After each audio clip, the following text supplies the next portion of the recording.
वाहतुकीचे नियम भंग करणाऱ्यांमध्ये तुम्ही काहीतरी नोटीस आणि समन्स काढले आहे, एकूण किती काढलेले आहेत आणि आतापर्यंत किती लोकांनी पैसे भरले? जे लोक वाहतूक नियमांचं उल्लंघन करतात अशा लोकांवरती सोलापूर आयुक्तालयामार्फत वाहतूक शाखेमार्फत दररोज आपण जवळपास एक 600 ते 700 कारवाई करतो.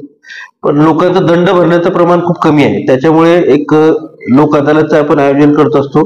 तसे एक 14 डिसेंबर या दिवशी लोक अदालतचं आयोजन केलेलं आहे. त्या निमित्ताने जवळपास 12,000 नोटिसेस कोर्टामार्फत काढण्यात गेले आहेत. 7,000 समन्स काढलेले आहेत. ज्या लोकांचे खटले आपण कोर्टात दाखल केले त्यांचे समन्स काढलेले आहेत. ज्या लोकांना मागे 2 लोक अदालतमध्ये ज्यांनी समन्स प्राप्त होऊनही दंड भरलेले नाही अशा 300 लोकांविरुद्ध वॉरंट काढण्यात आलेले आहेत. त्या 300 वॉरंट पैकी आजपर्यंत 110 लोकांनी पैसे भरलेले आहेत आणि जी कायदेशीर कारवाईपासून ते प्रवृत्त झालेले आहेत. इतर सगळे जे नागरिक आहेत की ज्यांना नोटीस मिळाले आहेत किंवा समन्स मिळाले आहेत त्यांनी पण आपले दंड भरावे आणि पुढील होणाऱ्या कायदेशीर कार्यापासून प्रवृत्त व्हावे. तसंच इतर जे काही लोक आहेत की ज्यांच्यावरती दंड आहेत पण त्यांना नोटीसच आले नाही त्यांनी पण ते सगळे दंड भरून टाकावे, जेणेकरून भविष्यामध्ये त्यांच्यावरती अशी समन्स आणि वॉरंट काढण्याची वेळ येणार नाही आणि त्यांना कायदेशीर कारवाईला समोर जावे लागणार नाही. धन्यवाद. आणि आता ही जी मुदत दिली आपण 14 जे समन्स आहे त्यांनी जर पैसे भरले तर त्यांचे वॉरंट निघणार आहे. आणि जे वॉरंट मध्ये जर पैसे आपण भरले नाही तर त्यांना न्यायालयीन कस्टडीमध्ये सुद्धा जावं लागू शकते.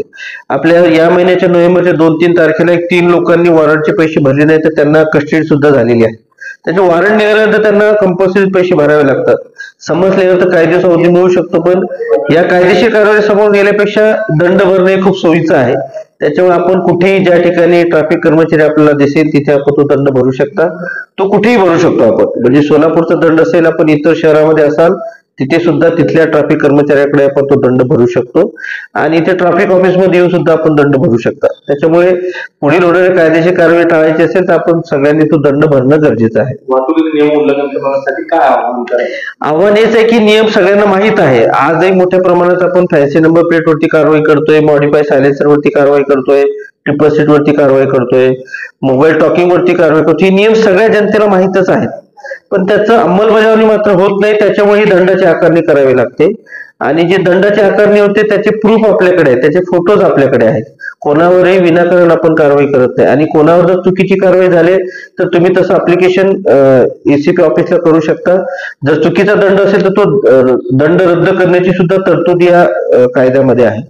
त्याच्यामुळे सर्वसामान्य लोकांना हेच आव्हान आहे की त्यांनी स्वतः प्रत्येक नागरिकाने वाहतूक नियमांचं पालन करावं आणि स्वतःही सुरक्षित राहावं आणि इतर लोकांनाही सुरक्षित ठेवावं. धन्यवाद.